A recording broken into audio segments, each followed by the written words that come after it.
Hello everyone and welcome to my channel. My name is Crown and today we are going to have some more stories that I hope that you will enjoy.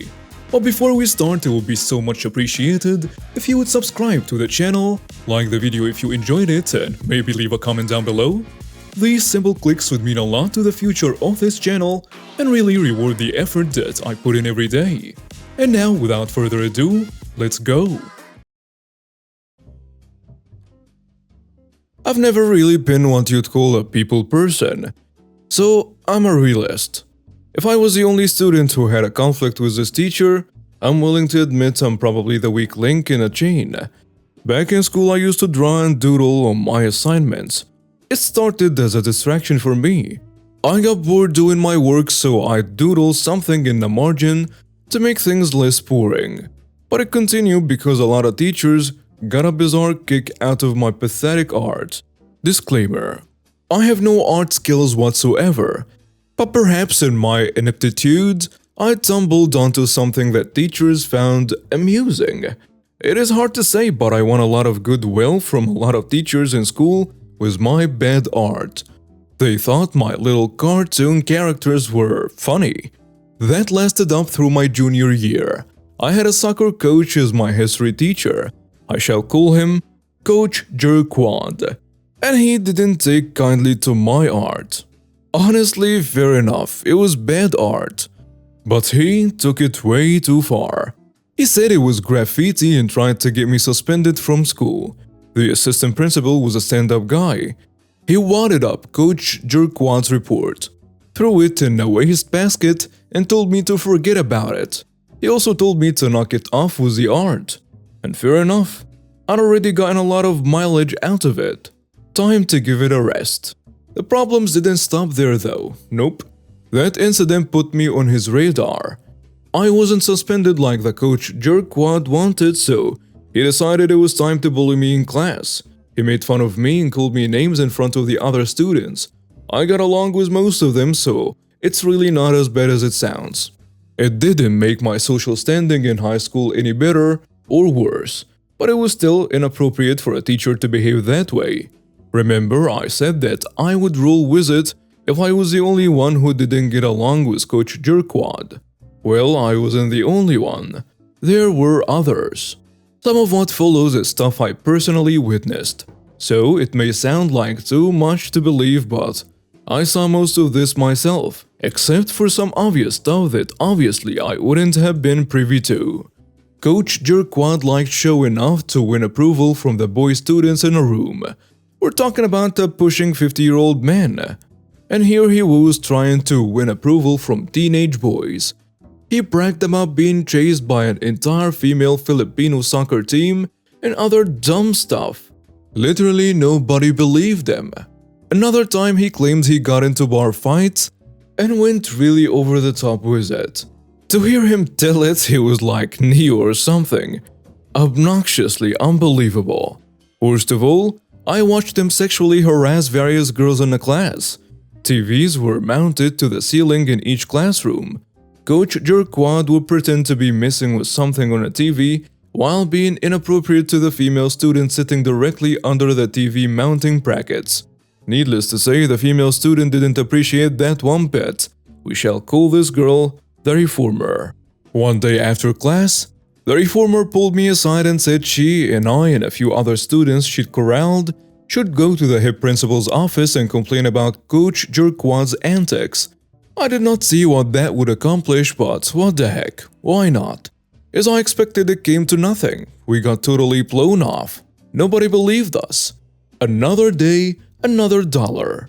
Things went on that way for a few more weeks. Coach Jerkwad continued being his obnoxious self.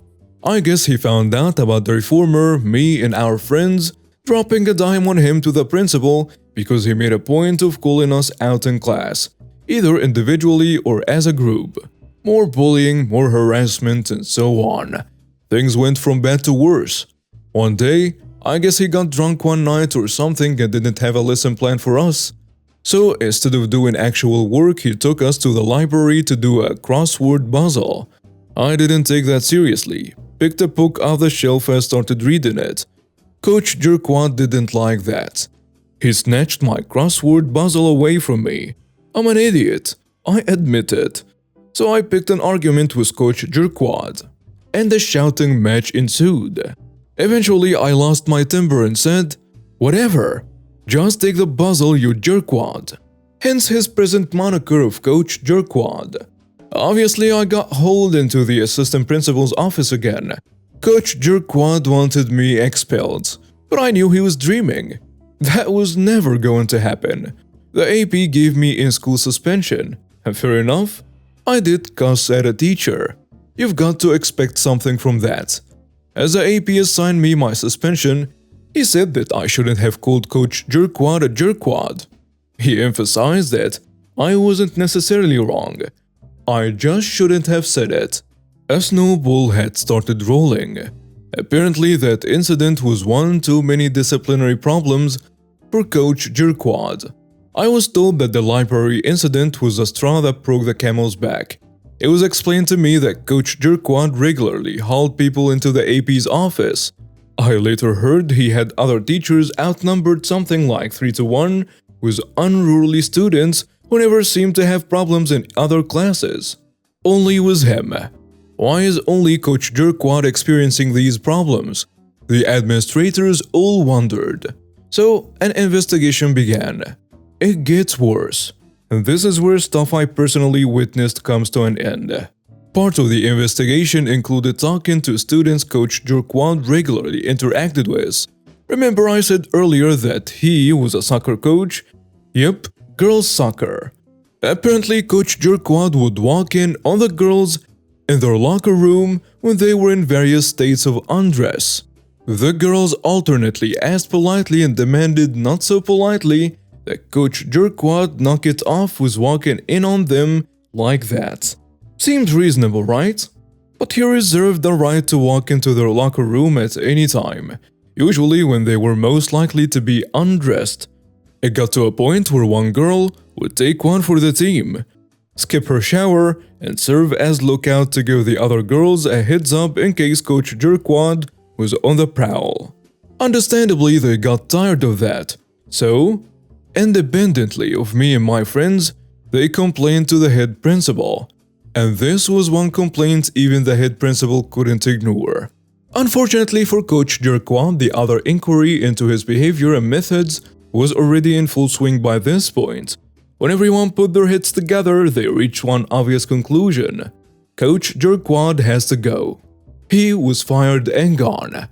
And all this started because I lost my temper and called him a jerkwad in front of dozens of students in a library. So that's the revenge part of the story. Anyway, I never saw him again after the end of my junior year. Postscript. By all rights, the above should have been the end of the story, but it's not. A few years after graduating, I started up with a girl in a nearby town. One night I told my girlfriend from this nearby town all about the above shenanigans. After a certain point, her face went white. So I asked her what's up.